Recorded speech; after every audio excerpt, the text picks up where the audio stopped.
Hello दोस्तों। आज हम बात करने वाले हैं कि चुनाव में इतना खर्च कहाँ होते हैं। क्या लोकतंत्र पर ये चुनाव जो है बोझ बनते जा रहे हैं।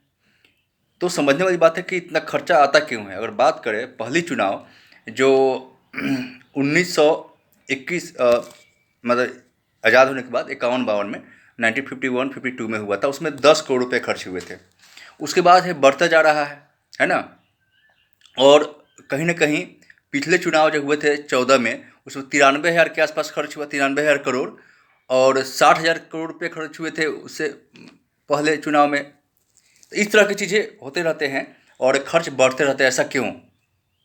और एक जो है प्रत्याशी जो है लोकसभा का, यानी एमपी मेंबर पार्लियामेंट, लगभग 5 से 10 करोड़ रुपए खर्च करते हैं चुनाव जीतने में। और बात करें एक सांसद का खर्च का, तो उनको जो है 1 लाख रुपया मंथली मिलता है। 60,000 और बात के कार्यालय खर्च का, फिर 70,000 रुपये क्षेत्र के खर्च का, यानी एरिया में वो खर्च करेंगे, है ना। तो ये मिलता है उनको मंथली। और टोटल बात की सालाना, तो उसे 15 से 18 लाख रुपये मतलब उनको मिलते हैं, सैलरी की बात किया जाए। अब रहा बात एक बताते हैं ये लोग कि एक ब्लॉक में 2 गाड़ी खर्च, मतलब 2 गाड़ी चलते हैं चुनाव में। 2 गाड़ी मतलब वो घुमाना रहता है। अगर एक क्षेत्र में 15 से 18 ब्लॉक है तो मान लीजिए 30 से 45 यानी 30 to 45 गाड़ी जो है वो घुमाएंगे। उसके पेट्रोल खर्च और 10 रुपया बताते हैं कि डेली कार्यालय के खर्च, जहाँ जहाँ क्षेत्र में कार्यालय है वहाँ खर्च होते हैं। अब बताइए, इतने होने के बाद एक बात होती है कि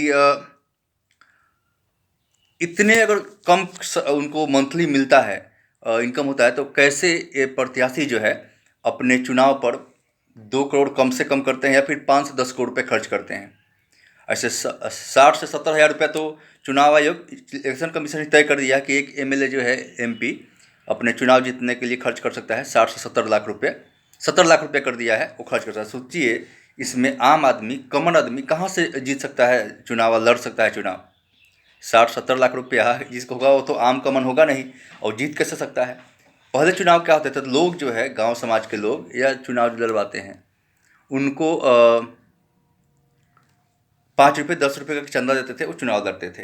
अब क्या है, अब सोचिए कि इतना इनकम है तो प्रत्याशी को कहाँ से खर्चा आता है, तो पार्टी देती है, पार्टी चुनाव करती है। अब पार्टी को कहाँ से चंदा मिलता है। अब ये चंदा इतना महंगाई बढ़ने के बाद करोड़ों में चले गए हैं, बड़े बड़े कंपनियों से लेते हैं।